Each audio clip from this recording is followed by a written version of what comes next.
I was born in silence, high among the snow-covered peaks, where the air is thin and pure. I first opened my eyes to the world, a trickle of melting ice, a whisper beneath the mountain's breath.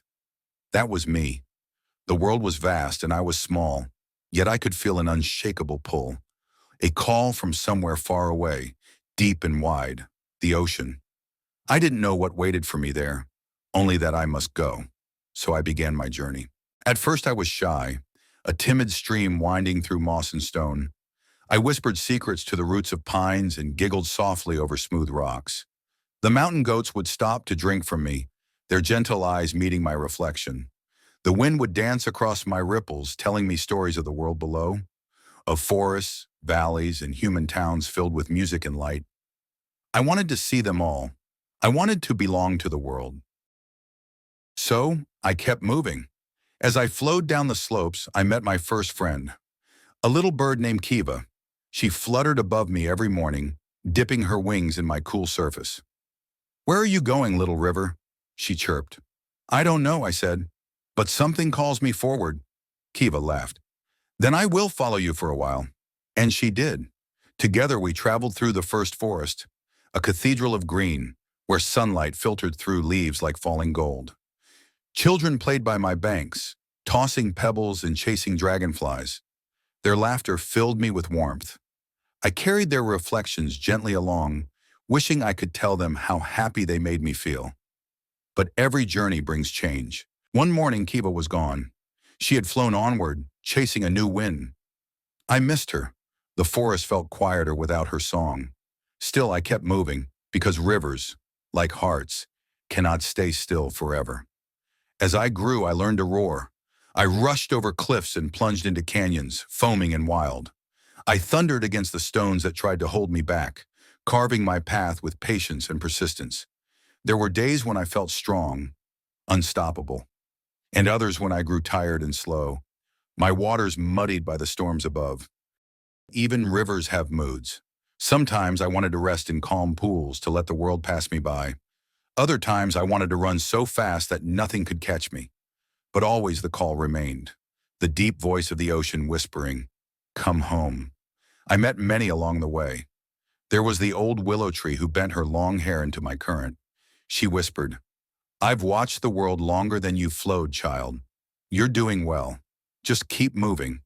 The way forward will reveal itself." There was the fisherman who sat on my banks each evening, humming to himself while waiting for his catch.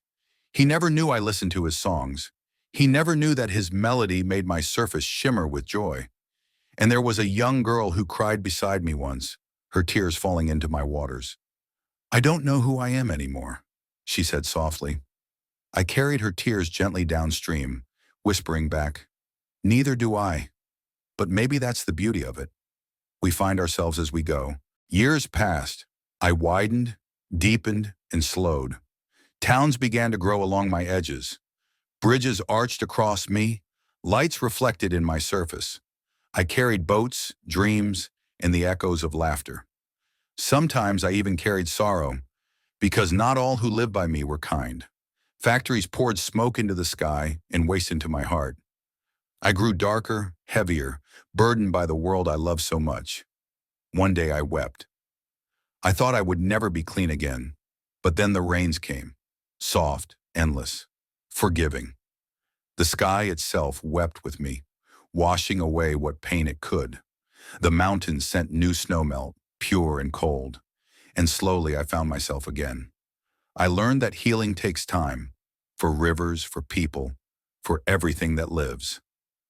I kept flowing, through deserts that tried to drink me dry, through plains where herds gathered to cool their hooves, through ancient lands where people prayed beside me, calling me sacred. Sometimes I thought of Kiva, the little bird. I wondered if she ever saw the ocean before me. Sometimes I thought of the girl, whether she ever found who she was. And sometimes I thought of the mountains, my birthplace, now so far behind me that I could only remember their whisper, "Be patient. Keep going." Now I am vast. I stretch wide, slow, and shimmering beneath the setting sun. I can smell the salt in the air. The ocean is near. The call I've followed all my life hums louder than ever. But as I approach, something unexpected fills me. Not excitement, but peace, because I realize now that the journey itself was the gift.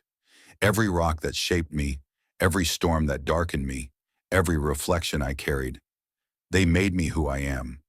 And as the ocean opens before me, endless, calm, welcoming, I whisper my gratitude to the wind. Thank you, mountain. Thank you, forest. Thank you, rain and sun. Thank you, every soul who ever touched me.